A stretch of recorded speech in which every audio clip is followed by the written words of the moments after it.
All right, finally, the move's over. Oh, wait. Uh? What's up, everybody? Welcome to another episode of Question Aggression with me, AJ from Nervous Aggression. All right, so I'm trying a few new things. I'm trying this new microphone out. It should be working. I don't know if you're even going to hear me any clearer than you normally do with just my phone. So it's been a couple weeks again. If you're watching this, I recorded like 3 videos. Oh, here comes Debo. So I'm in a new apartment, by the way, like I alluded to in my last check-in video. Before I moved, I made 3 videos. I'm honestly not too sure how I feel about them. They feel rushed. I don't know if I care for the topics. But if you're seeing this, that means that you're about to watch one of them. This is just going to be the intro for that. And the other 2, I'm going to be editing and pumping out as quick as possible. I don't think I'm going to be able to edit all 3 tonight. I really don't think I'll have the time for that. But I'm going to do what I can. What's been new with me? Well, new apartment, same dog. I quit drinking about 6 weeks ago. I don't think I'm going to be done forever, but started taking MMA again. I have no delusions of being world champion. It's just something that I like to do to help stay in shape. And plus, I have an addictive personality. So if I can't punish my body with alcohol, I'm going to punish my body by getting punched in the face.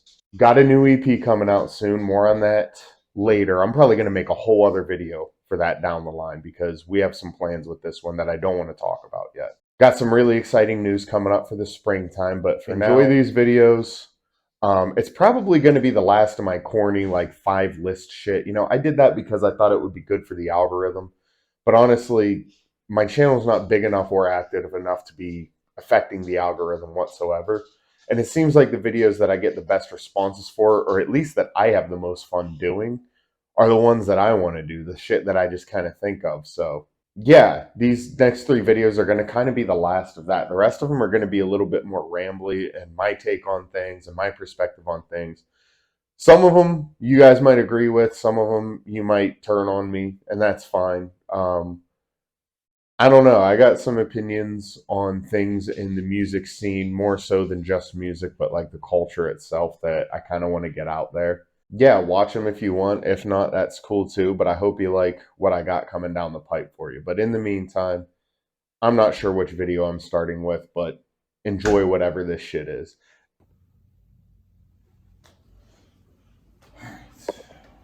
Wish me luck on this one. Angles. Do you know how frustrating it is to do like 3 takes on a relatively long video because you haven't done a video in a while? And then you go back and look and you notice just ever so slightly the camera keeps drooping. And then on your 4th attempt taking that video, the recording stops like 2-3 minutes in.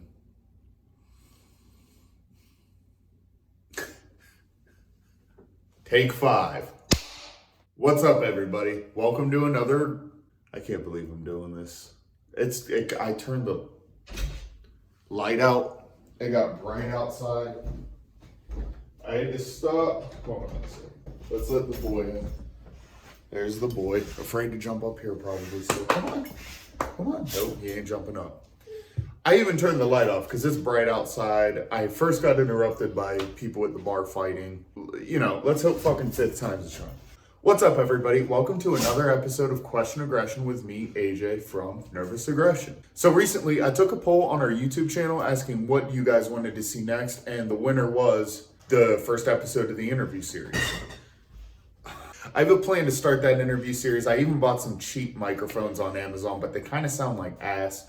And if I'm going to do it, I'm going to do it right. So I'm going to send those back, get some better microphones, and start out the interview series. I actually have I'm going to just kind of I don't know if I'm going to make a separate series or if I'm just going to make them their own episodes. I don't know if I'm going to edit them kind of how I edit this, or if I'm just going to make it more of like a free-form podcast thing.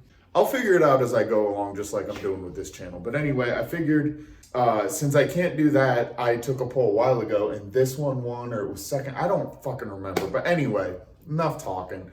5 of the best bands I've seen live. No particular order. These bands just fucking rule, and they deserve a shout out. So here we go.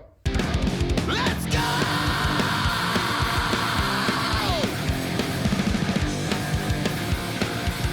All right, so starting us off at number 5, this band is no longer around. When I started playing punk and shit like that, one of my older friends who, he's kind of been around the scene and stuff a little more, he's who turned me onto this band. Without further ado, number 5, hardcore punk, fucking, to me, icons, Violent Offense. So, for those of you who don't know, which is probably, unfortunately, a lot of you, Violent Offense wasn't just your run-of-the-mill punk band. They were like a hardcore band with punk riffs, or a punk band with hardcore, like, attitude and breakdowns, kinda, and shit like that. I don't really know how to explain them. They got a really unique sound. They got music out there. I think they have, like, this is how long it's been since they've had a thing. I think most of their music's on Reverb Nation. I know they got some stuff on YouTube. I don't know if they might have some stuff on Bandcamp. Fun little fact about the guys in Violent Offense, the two main guys, I believe, who started it, and, were the main guys in it. Brandon from, you guys would probably know from Late to Start. And on bass was Doug, who is the singer to Cold Concrete, heavy hardcore band from Youngstown. They've been on tour and stuff like that. They're pretty fucking rad. Awesome guys. When I first found Violent Offense, I was like immediately fell in love with those dudes. Played a show or two with them. I was like a little intimidated, honestly, the first couple times I played with them because I thought they were like so fucking good. And they're a few years older than me, so like, but they were always super cool to me. I remember we actually played their 10-year anniversary like CD release. They released like all their music on like a long ass CD. All their songs were like a minute long, so they put like 20 songs on there. And I remember when they started out there's a small clip of it. You can't even tell it's me really in the like action part of it, but there's a small clip where they start out their set. Their singer turns around immediately and he's got his mic in his hand. He says like 2 words into the mic and just fucking decks me on the bridge of my nose, breaks my nose, blood everywhere. And I remember, I'm not gonna lie, man, I was a little fucking salty. I was like, yo, what the fuck? Like, I'm just standing up front trying to like get into it. I'm a big fan of you guys. Like, I felt, a little disrespected or whatever, and then calmed down a little bit, and then I realized, yo, exactly, I fucking love this band. I stood up front for a band called Violent Offense. And I got my fucking nose broken, dude. This is kind of what they do. This is kind of their fucking thing. And for me to act like I'm anything special or anything different, hell, it might have been disrespectful if he didn't break my fucking nose. So, number 5, Violent Offense. I miss those. I wish they still did shit. All right, so coming in at number 4 is yet another band who is no longer around, unfortunately. We did a little weekender with them a few years ago, and it was some of the most fun I've had on the road, even though we were only out for like 3 days. Going on the road is awesome. It's my favorite fucking thing to do, really.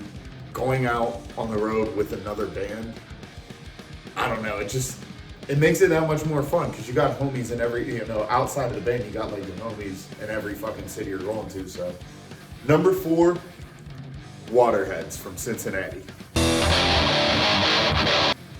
So I remember the first time I played with Waterheads. Their singer Deb is in another band who I'm sure you guys probably know called Slut Bomb. They're currently on tour overseas in like Europe and shit. They're doing big things. I know they played like one of the opening, there was that season of that show BoJack Horseman, and like a bunch of different bands did the intro thing for them. They were one of the bands that got to do it. So I've like known about Slut Bomb for a long time, but Deb kind of went off and did, I don't want to call it a side thing, but she did like her own thing for a little bit called Waterheads. Now I love Slut Bomb. I think that's a great band, but I don't know what it is. I just thought Waterheads was so much better. So I remember Waterheads' first release. I was living alone. I smoked a fucking fat bowl to the face, turned it on, and like, I don't know how to describe it. It was like, a lot of people love like 70s punk and stuff like that. Iggy Pop's alright, I guess, but like, I never really got into 70s punk. This was like 70s punk, took all the things I liked from 70s punk, like the groovy and the feel and stuff like that, but inserted what I thought was missing, which is like the raw aggression, the fucking fast. They were a little faster, you know what I mean? But it still had like the same grooves and stuff like that. I could go on, maybe I'll like get in depth on another video or something. So, a story that I'm going to take with me forever is when we went on the road with them. We did Philly, we did Massachusetts, and then the New York City show, dropped out last second. But we still had a great fucking time. And when we were in Massachusetts, I remember like the whole tour, it started out in Philly. It was a good show. We had a good, it was actually a pretty great turnout. Really good time. The other bands were fucking solid as shit. And I think this was around the time that movie The Dirt came out. So we're all like thinking it's really super funny to act like we're rock stars and just keep going like fucking Motley Crue, dude. You know what I mean? So we play the show in Massachusetts, Worcester, Massachusetts. I can't remember what the place was called, but it was fun. Decent bit of people were there. And then, obviously we're screaming Motley Crue, blah, blah, blah. Get back to the hotel. And I remember like, it was me, Kyle, and Alex walked into the hotel room. And I don't remember which one of us. I remember Kyle went into the bathroom, and I don't know if it was me or Alex, but one of us went up to like the welcome, postcard thing that's in every like little Red Roof Inn or whatever. And I think it was Alex, and he just like swept it onto the floor and just went, Motley Crue. And I just start fucking laughing, and like I tip over the ice bucket or something like that, or throw it on the bed or whatever, and just go Motley Crue. Next thing we know, the fucking bathroom door whips open and the trash can smacks into the wall, and then all hell breaks loose. We start like, we didn't break anything, but we tore that fucking room apart. We're screaming Motley Crue, jumping around, hooting and hollering. And then we hear a knock on the door, and I'm just like, oh, fuck. Like, I'm just thinking, like, damn, dude, we're already about to, like, get kicked out or, like, at least told to quiet down or whatever. We open the door, and it's their drummer, John, standing there with the fucking fifth. I think it was, like, Maker's Mark, like some good-ass whiskey. And we bring them in, we show them how fun it is to throw shit around and say Motley Crue. We're drinking. Alex is reading people's tarot on the bed, the fucking hippie. But, there's some more to that story. Maybe I'll get more in depth into it another day. But that was a fucking great time. And I'll always remember how much fun I had watching the Waterheads play. Not only on that little run we had together, but any other time I played with them, I always made a point to, like, I gotta catch their set. I fucking love the Waterheads. Alright, so number 3, every other time I recorded this video, I went on way too long of a tangent, like even longer than the one I just went on, about how much love and respect I have for this band. And I can get into that, and maybe that's for another video. Actually, that probably will be for another video, because there's a lot I have to say about how this band operates that I learned a lot from, that I try to implement and my path through music, and how much these guys really inspired me. But for now, I'm just going to keep it to the shows, because that's what this video is about. So number 3, probably my personal favorite band, at least one of them, Race Riot 5'9", Youngstown, Ohio. I will take your respect if you don't give it up! So yeah, of course, yet again, we got to bring it back to Youngstown, but I think that's the only other Youngstown band on here. Fucking Race Riot, man. Like I said, I can't squeeze into this video, how much respect I have for Rob and Steve, and for kind of the movement they created. And they get kind of a lot of shit from some people because, like, they're a crew band or crew affiliated or whatever, they're Swing on Sight family. That's like the major crew here in Youngstown. But I've seen and I've heard from other guys that have been around a lot longer than me. When I was like in my 19, 20, 21, I met dudes who were in their 40s that have been in the scene all their life in Northeast Ohio. And one thing I picked up on is, back in the late 90s, early 2000s, unfortunately, neo-Nazi music and hardcore punk sound very similar. So back in those days, I don't think it was just an Ohio thing, it was kind of everywhere, but you would unfortunately get a lot of Nazi skins coming to punk shows just because they like the music. But obviously, who the fuck wants Nazi skinheads at a show? And from my understanding, that's kind of where and why crews were born. And I'll say this, ever since I've been going to shows, I haven't seen a single Nazi, racist, skinhead, Klan member, fucking anything like that, anything remotely like that at a show my entire, now 15 years going out and seeing bands. And, you may not like crews. I personally have no problem with the crew thing. Everybody that I've ever met that's been in either SOSF or other crews that they even beef with, pretty much all of them have been cool to me, and they're the reason I don't see any fucking Nazis around. So with all that considered, being around for as long as they have, built this kind of like an empire in a way, you can only imagine how their turnouts are. you know, starting with guys that like started back in the, you know, old days with them, all the way to dudes, you know, 10 years younger than me that are getting into it. You know, their biggest song, Smash Nazis, super fucking easy to sing along with. If you're into hardcore punk, like, you're gonna fucking love the meaning in that song and everything anyway. And it's not like they're some, like, you know, political band. That's not their whole image or anything like that. That is a big part of what they stand for. But, you know, when you're talking about smashing Nazis, I don't really consider that politics. I just consider that, you know, correct behavior, I guess. But beyond that, I don't know, man. There's just, like, no fake in those dudes. They've always shown us a lot of love and respect. Again, I gotta start a whole nother video on that maybe another time. But for now, like, every time I've seen them, it's fucking pretty much completely packed. People were diving on each other's heads. I remember one of the first times I played with them, I saw some dude like jump up on stage and like ninja run off the wall, kick off the wall, dive onto people. People were always going crazy. I don't really mosh that much anymore, but that's one of the few bands that I actually still mosh for and go fucking really hard for. So high energy, hard moshing, sing-alongs. What's not to love about seeing Race Riot live? All right, coming in at number 2, I only saw this band one time, and I really can't put into words. Blown Away doesn't do it justice. Mesmerized, impressed, humbled.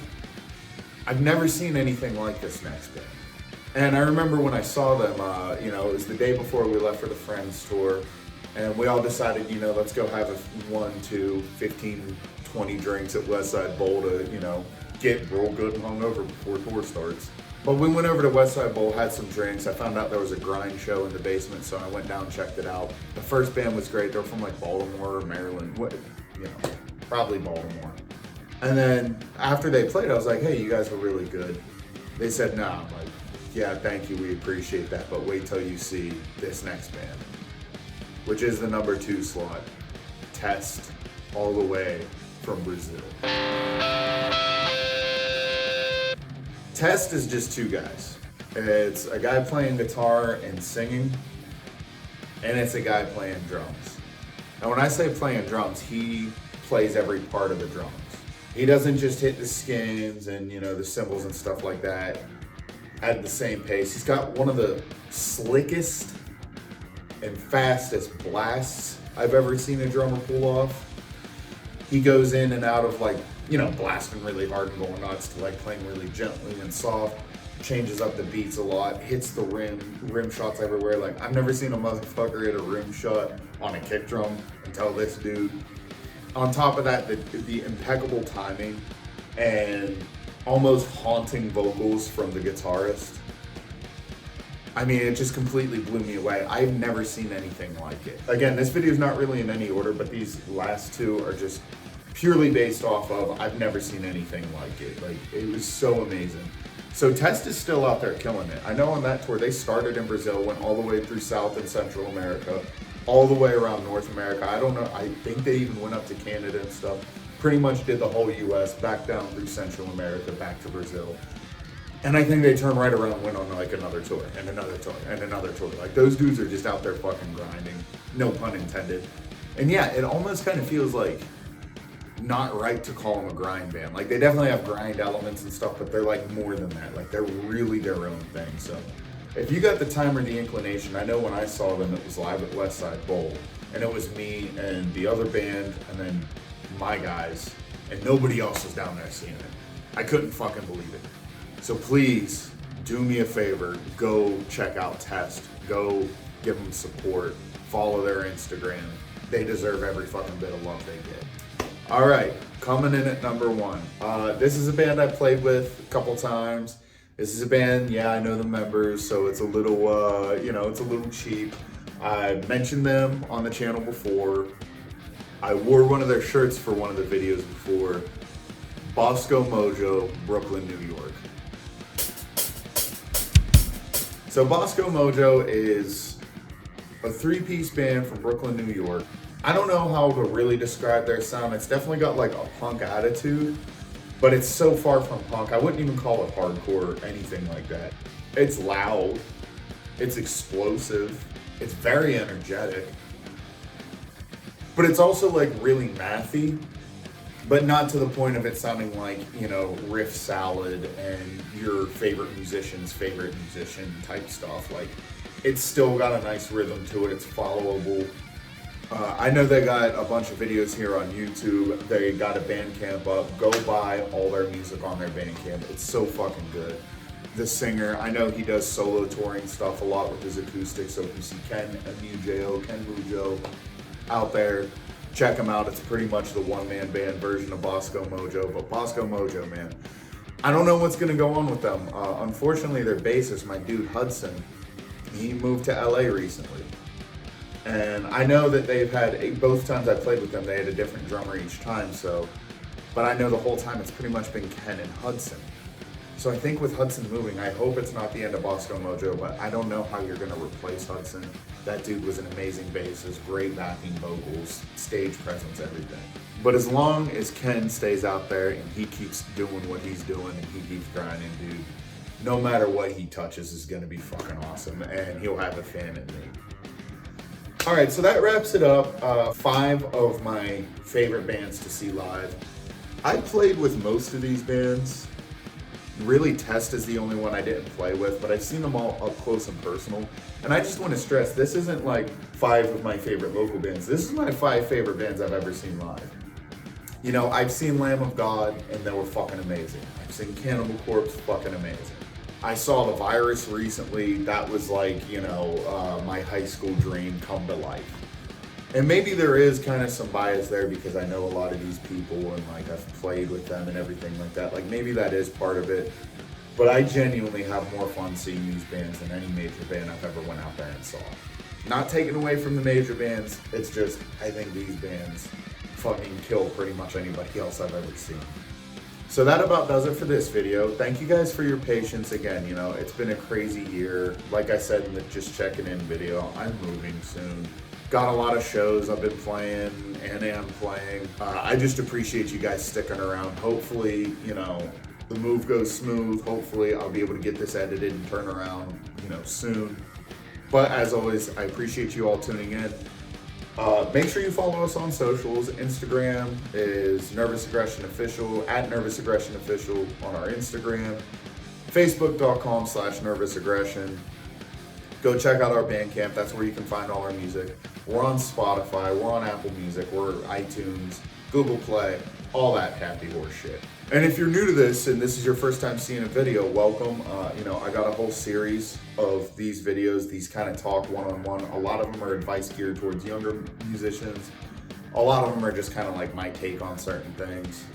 And some of them are like these like top 5 lists because I don't know, I'm on YouTube a lot. I like list videos, so that's kind of why I make these. I don't know if you guys like them or not. But yeah, please comment below if there's anything you want to hear me talk about, if there's anything you want to see me go over. Let me know, man. This is for you guys. And not just because I like to hear myself talk. It's not that. It's never that. Cheers, everybody. Later.